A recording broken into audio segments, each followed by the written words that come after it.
സ്ത്രീ എന്നുള്ള രീതിയിൽ രാഷ്ട്രീയവും ഇത് നോക്കാണ്ട് പദവിയൊന്നും നോക്കാണ്ട് തക്കതായ ശിക്ഷ തന്നെ കൊടുക്കണം. യൂത്ത് അല്ലേ, അപ്പോൾ യൂത്തിൻ്റെ ലെവലിൽ പെർഫോം ചെയ്യുന്നുണ്ട്, കുഴപ്പമില്ലാത്ത രീതിയിൽ ചെയ്തുകൊണ്ടിരിക്കുന്നുണ്ട്, കാര്യങ്ങളൊക്കെ അടിപൊളിയായിട്ട്. അയാൾ യൂത്ത് ആയതുകൊണ്ട് അയാൾക്ക് വന്ന് കുറച്ച് മാനസികമായിട്ടുള്ള കുറച്ച് പ്രശ്നങ്ങളുണ്ട്. തെറ്റ് തന്നെ ശിക്ഷിക്കണം. ഇപ്പോൾ MLA ആണ്, പക്ഷെ പാർട്ടിയിലൊന്നും ഇല്ലല്ലോ, പാർട്ടിയിൽ നിന്നൊക്കെ പുറത്താക്കിയില്ലേ. ഇത്രയും പ്രശ്നങ്ങളൊക്കെ ഉണ്ടാകുമ്പോൾ സ്വയം തീരുമാനിക്കേണ്ട കേസല്ലേ അതൊക്കെ. ശരിയല്ല അത്. എന്തായാലും ഇങ്ങനെയുള്ള എന്താ അദ്ദേഹം മാറി നിൽക്കുന്നത് നല്ലത്, അതാണ് അഭിപ്രായം. പുതിയൊരാൾ വന്നിട്ട് ജയിക്കട്ടെ, അതാണ് ഏറ്റവും നല്ലത്. അയാൾ അറസ്റ്റ് ചെയ്ത് അയാൾ ശിക്ഷിക്കപ്പെടണം ശരിക്കും. നിങ്ങളുടെ MLA അല്ലേ, ജനപ്രതിനിധി ആയതുകൊണ്ട് അയാൾ ശിക്ഷിക്കപ്പെടുകയും വേണം, അതാണ് അതിന് വേണ്ടത് ശരിക്കും. നിങ്ങളുടെ ആളും ചെയ്യാൻ പാടില്ലല്ലോ. 1, 2, 3 ഇനി അയാൾ ശരിക്കും MLA സ്ഥാനം രാജിവെച്ച് വെളിയിൽ പോകണം, അത്രയും പാടുള്ളൂ. MLA അറസ്റ്റിലായിരിക്കുന്നു. പിന്നെ എന്ത് പറയുന്നത്, നമ്മൾ ആരുടെ അടുത്തും പാർട്ടിയില്ലാത്തൊരു വ്യക്തിയാണ്. പൊതുവഭിപ്രായം മാറി നിൽക്കാനുള്ളതാണ്. പിന്നെ വിചാരിച്ചിരമാരി ഉണ്ടാവും. ഞാൻ പാലക്കാട്ടുകാരനല്ല, ഇമാതിരി വിഷയങ്ങളുടെ അഭിപ്രായം പറയാൻ യാതൊരു താല്പര്യമില്ല. ഇവരൊക്കെ പണ്ടേ രാഷ്ട്രീയത്തിൽ നിന്ന് മാറേണ്ട ആളുകളാണ്. അധികം വിചാരിച്ചു ഇതിപ്പോൾ ഒരു നിയമത്തെ ദുരുപയോഗം ചെയ്യുന്ന, സ്ത്രീകൾ ദുരുപയോഗം ചെയ്യുന്നതെന്ന് വിചാരിച്ചു. പക്ഷേ അങ്ങനെയല്ലെന്ന് പിന്നീട് മനസ്സിലായി. അവരെയൊക്കെ അകറ്റി നിർത്തേണ്ടതാണ്. ഈ പൊളിറ്റിക്സ് നിൽക്കുന്നവരൊക്കെ ഒരു സംശുദ്ധമായ ഒരു പ്രതിച്ഛായ ഉണ്ടാവേണ്ടവരാണ്. അതെ ആണ്. അങ്ങനെയുള്ള ആൾക്കാർക്ക് ഈ പ്രശ്നങ്ങൾ വരുള്ളൂ. വിവരമില്ലാത്ത ആൾക്കാരെ, കഴിവില്ലാത്ത ആൾക്കാർക്ക് അവർക്ക് ഒരു പ്രശ്നവും വരാൻ പോകില്ല. അതാണ് എൻ്റെ അഭിപ്രായം. പ്രത്യേകിച്ച് ഒന്നും പറയാനില്ല, വളരെ നന്നായിട്ടുണ്ട്. പാലക്കാടുകാർക്ക് ഇതിലും കൂടുതലൊന്നും കിട്ടാനില്ല. സ്ത്രീ വിഷയം ഒരു മോശപ്പെട്ട വിഷയമല്ലല്ലോ, അതുകൊണ്ട് മാറി നിൽക്കേണ്ട കാര്യമൊന്നുമില്ല. ധൈര്യമായിട്ട് തന്നെ തുടരണമെന്നുള്ളതാണ് എൻ്റെ വ്യക്തിപരമായ അഭിപ്രായം. അത് നായനാർ പറഞ്ഞ പോലെ തന്നെയാണ്, പെണ്ണ് എവിടെയുണ്ട് അവിടെ പെൺവാണിഭം ഉണ്ടാവും. അതിനിപ്പോൾ ആണുങ്ങളെ പിടിച്ച് കെട്ടിയിട്ട് കാര്യമൊന്നുമില്ല. പാലക്കാട്ടുകാർക്ക് എന്താ വികാരം എന്നറിയില്ല. എന്തായാലും എനിക്കതിനോട് പ്രത്യേകിച്ച് ഒരു തീരുമാനമില്ല. അയാൾ എന്തായാലും തുടരാൻ കഴിയില്ല, അത് വസ്തുതയാണ്.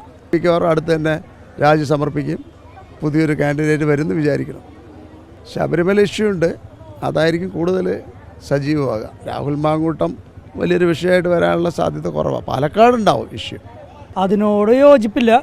കാരണം വെച്ചാൽ ഒരു സ്ഥാനത്തിരിക്കുന്ന ആൾക്കാർ ഇത്തരം തോന്നിയാസങ്ങൾ ചെയ്യണതിന് നമുക്ക് താല്പര്യമില്ല. പിന്നെ ഇങ്ങനൊരു സ്ഥാനത്തിരുന്നിട്ട് അത് ചെയ്യണതിൽ അർത്ഥമില്ല, മനസ്സിലായില്ലേ? ഇപ്പോൾ നിങ്ങളിപ്പോൾ ഒരു ചാനലിൽ വർക്കുന്ന ആൾക്കാരല്ലേ, നിങ്ങൾ ആ സ്ഥാനത്തിരുന്നിട്ട് നിങ്ങളത് ചെയ്ത് കഴിഞ്ഞാൽ നിങ്ങളുടെ സുപ്പീരിയർ സമ്മതിക്കും. അതുപോലെ തന്നെയാണ് ഒരു പാർട്ടിയുടെ മുകളിൽ എന്തായാലും കുഴപ്പമില്ല. ചെയ്യണവർ ചെയ്യും, അവർ സപ്പോർട്ട് ചെയ്യണവർ സപ്പോർട്ട് ചെയ്യും. ഇതിപ്പോൾ നമ്മൾ ആരഭിപ്രായം പറഞ്ഞാലും കാര്യമില്ലാന്ന്, ചെയ്യാനുള്ളവർ ചെയ്യും, അതിന് സപ്പോർട്ട് ചെയ്യാനുള്ളവർ സപ്പോർട്ട് ചെയ്യും, അല്ലാത്തവർ അതിനുകണ്ടികൾ നടക്കും. ഇത് കട്ട് ചെയ്ത് അത്ര നല്ലത്. സ്ത്രീ എന്നുള്ള രീതിയിൽ രാഷ്ട്രീയവും ഇത് നോക്കാണ്ട് പദവിയൊന്നും നോക്കാണ്ട് തക്കതായ ശിക്ഷ തന്നെ കൊടുക്കണം. കാരണം ഇപ്പോഴത്തെ നിയമം വെച്ച് നോക്കുമ്പോൾ, കാരണം കുഞ്ഞു കുട്ടികൾ വരെ വെറുതെ ആയിട്ട് വിടണില്ല. അപ്പം ഞാനൊരു സ്ത്രീ എന്നുള്ള നിലയ്ക്ക് നല്ലോണം പ്രതികരിക്കാൻ വേണം. അതിൽ MLA രാഷ്ട്രീയം ഒന്നും നോക്കേണ്ട ഒരു കാര്യമില്ല, ശിക്ഷിക്കപ്പെടണം തന്നെയാണ്. ഒരു സ്ത്രീ എന്നുള്ള നിലയ്ക്ക് എൻ്റെ നിഗമനം അങ്ങനെ തന്നെ. അവർ രണ്ടുപേരും കൂടി സഹകരിച്ചിട്ട് തന്നെയല്ലേ ആദ്യം അങ്ങനെ അവരായിട്ടുള്ള ഇതൊക്കെ ഉള്ളത്. അത് കഴിഞ്ഞ് ഇപ്പോഴത്തെ പരിപാടി അങ്ങനെ തന്നെയല്ല. എല്ലാ പെണ്ണുങ്ങളും കുറേ കഴിയുമ്പോൾ അവർ പ്രശസ്തിയാകുമ്പോൾ അവരെ പറ്റി അഭിപ്രായങ്ങളുണ്ട്.